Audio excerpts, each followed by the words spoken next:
Bonjour. Bonjour. Pas mal. Quel accueil. Et l'accueil, en plus, la musique, elle veut dire quand même...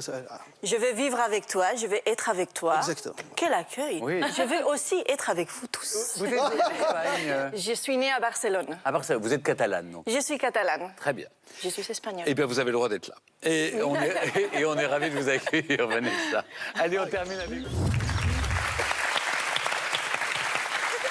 D'ailleurs, ça me ramène des très beaux souvenirs parce que quand j'étais petite, j'ai pas mal fréquenté ces parcs parce que j'ai de la famille qui habite dans la zone d'Horta. Et il y a deux parties, il y a une partie grecque et une partie romaine. C'est très très beau, c'est vraiment à visiter si quelqu'un va prochainement à Barcelone. Mais je ne savais pas que c'était une ville aussi verte. Oui, en fait, on a 70 parcs urbains. Il y a beaucoup d'initiatives qui ont été mises en place par la mairie pour que Barcelone elle soit aussi une ville verte. Et après, il faut dire que les parcs, ils se sont beaucoup développés et à partir de 1920, parce qu'il y a eu une grande expo universelle. Et il faut se rappeler qu'on a eu les Jeux Olympiques en 1992. Oui. Et ça a beaucoup aidé et pour les infrastructures, et au niveau architectural, et toute la partie parc, elle a été très, très développée à ce moment-là aussi. D'ailleurs, aujourd'hui, même sur les toits, on a ce qu'on appelle les rooftops un peu végétales, Oui, oui. où on peut passer, faire la fête, s'y promener. C'est une ville qui est très verte. En fait, on fait beaucoup de vie à l'extérieur. C'est ça, les parcs, ils sont là-dedans aussi pour ça, parce qu'on fait beaucoup de vie à l'extérieur. Et les toits, ils sont en train d'être aménagés, parce que les toits, depuis toujours, les toits sont accessibles. On peut faire étendre son linge dans les toits. On peut monter, faire une petite soirée avec ses voisins, ses potes dans les toits. Enfin, c'est pas accessible aux gens qui sont dans la rue, c'est juste pour... Non, c'est accessible aux voisins. Aux voisins. Oui, et donc on la les fête des aménage. voisins, ça doit être sympa. Ouais, non, pas pour tout le monde, pas tout à fait. Ah oui. Mais on fait beaucoup de vie sur les toits des bâtiments aussi. Allez, dans quel de ces trois pays a symbolisé son centre géographique? Bravo. L'Espagne, elle est très forte. C'est une véritable européenne. C'est la Puerta del Sol à Madrid, sur la Puerta del Sol.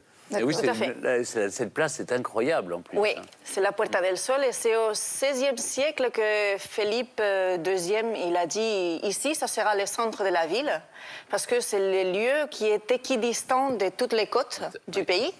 Mais par contre, le centre géographique, le vrai, il est à 10 km de Madrid. Ah bah soyez précis. Ça, c'est le côté artistique. Forcément, en Catalogne, on boit avec des porrones. On boit du porron et c'est vraiment traditionnel. D'ailleurs, on peut faire un essai avec... Il y a même des concours de buveurs. Des buveurs de porrones. Alors, essaye. Tu vois, fais le tour, après, tu regardes. Alors, pour s'en servir des seins, il y a une technique qu'il faut bien tenir, de là. L'idée, c'est démarrer proche, s'éloigner et revenir. Comme un thé à la menthe, sauf que c'est toi la tasse. Voilà. C'est pour aérer les vins, ça fait boire un peu moins et en plus ça fait ami, ça fait convivial, on partage les vins, etc. Donc j'y vais et je risque de me mettre de partout, mais c'est pas grave. C'est de l'eau et voilà. Et après on fait un petit tour de la table. Non, enfin, si. On va perdre des points. Bravo. Alex, on peut faire avec Alex. On peut essayer avec Alex. Voilà, tu peux. Non, il faut pas toucher. Voilà. Allez, vas-y.